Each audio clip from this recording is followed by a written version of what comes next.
এই যে মেনোপজ বলতে আসলে কি বোঝো? হয়তো অনেকে এই ইংলিশ টার্মটির সাথে আসলে সম্পর্কিত না, যদি আমাদের সাথে সেটা একটু শেয়ার করেন। অনেক ধন্যবাদ। আসলে মেনোপজ কিন্তু একটা নারীর জীবনে প্রাকৃতিক নিয়ম, একেবারে অবধারিত।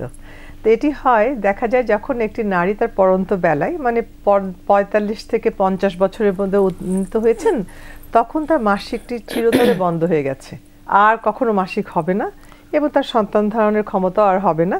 ওই সময়কে এবং পরবর্তী সময়কে আমরা মেনোপজ বলে থাকি।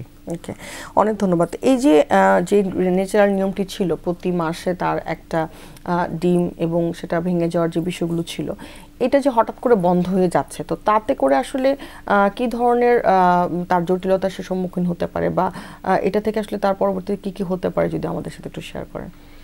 হ্যাঁ, দেখুন, মেনোপজ কিন্তু এটা প্রতিটি নারীর জীবনে আসবে, সেই পৃথিবীর যে প্রান্তেই থাকুক। এবং আমরা বয়সের সাথে আমাদের শৈশব, কৈশোর, তারুণ্য, মধ্যবয়স্ক, তারপর জীবনে এই মেনোপজ। তো এটিকে সবার আগে যদি আমরা মনে করি this is the part of life, তাহলে কিন্তু কষ্টগুলো কম হয়। তবে জীবনযাত্রায় এই পরিবর্তনের সাথে কিছু উপসর্গ দেখা যায়। কিছু কিছু মহিলাদের মেনোপজ নিয়ে বেশি উপসর্গ হয়, কিছু মহিলাদের কম হয়।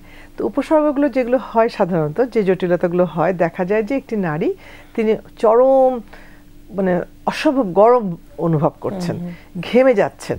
যে নারীটি হয়তো রান্না করছিলেন তার কষ্ট কম হতো, এখন কষ্টটি দ্বিগুণ বেড়ে গেছেন। যিনি অফিসে কাজ করছেন, এক্সিকিউটিভ পদে রয়েছেন, দেখছেন তিনি তার অসম্ভব গরম লাগে, কি ইভেন এসি চলছে বা ফ্যান চলছে, তার মধ্যে খুব বিব্রত বোধ করছেন এবং ঘেমে যাচ্ছেন। এটি তার খুব বিব্রতকর অবস্থা হচ্ছে। একে আমরা হট ফ্ল্যাশেস বলি, ভেজোমোটর সিমটমস বলি। পাশাপাশি এর সাথে দেখা যায় তিনি ক্লান্ত অনুভব করেন, একটু অবসাদ অনুভব করেন, একটুতে মনটা খিটখিটে হয়ে যায়, হয়তো তুচ্ছ কারণে রেগেও যাচ্ছেন, আবার ঠিক হয়ে যাচ্ছেন, আবার কান্না পাচ্ছে।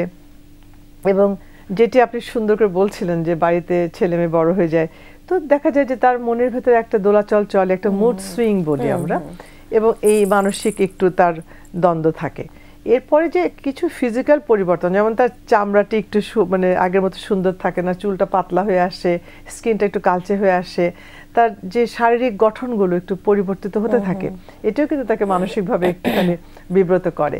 এছাড়া আমরা দেখতে পাই যে নারীরা সাধারণত ভুলে যায়, মানে হয়তো তিনি কলমটা কোথায় রেখেছেন, চাবিটা কোথায় রেখেছেন, হঠাৎ করে ভুলে যাচ্ছেন।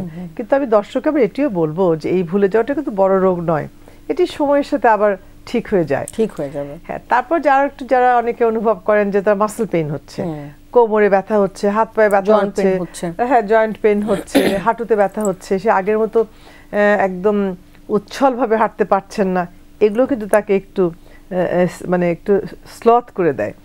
আচ্ছা, এরপরে দেখা গেছে যে অনেক নারীরা আছেন হাড় ক্ষয়ে যাচ্ছে, হ্যাঁ, এটা উনি জানেনই না, নীরবে নিভৃতে কিন্তু হাড় ক্ষয়ে যাচ্ছে, পরে ফ্র্যাকচার হচ্ছে। তো এটিও কিন্তু জানার বিষয় আছে, যেটি আমরা বলেছি যে অনেক অনেক সমস্যা নিয়ে আমরা কথা বলি, কিন্তু মেনোপজ নারীদের যে সমস্যাগুলো হয় সেগুলো আমরা কথা বলি। তো আজকে একটি প্ল্যাটফর্ম সেখানে কথা বলছি। তারপর লাস্টে যেটা বলবো যে অনেক নারীদের জড়িপথ শুষ্ক হয়ে যায়, ওনারা ভয় পান, ড্রাই হয়ে যায়, শুষ্ক হয়, স্বামী সহবাসে কষ্ট পান, কিন্তু কাউকে বলেন না, নীরবে ভাবেন যে এটি বোধহয় বিধান, কিন্তু নয়, তারও কিন্তু যথেষ্ট সমাধান রয়েছে।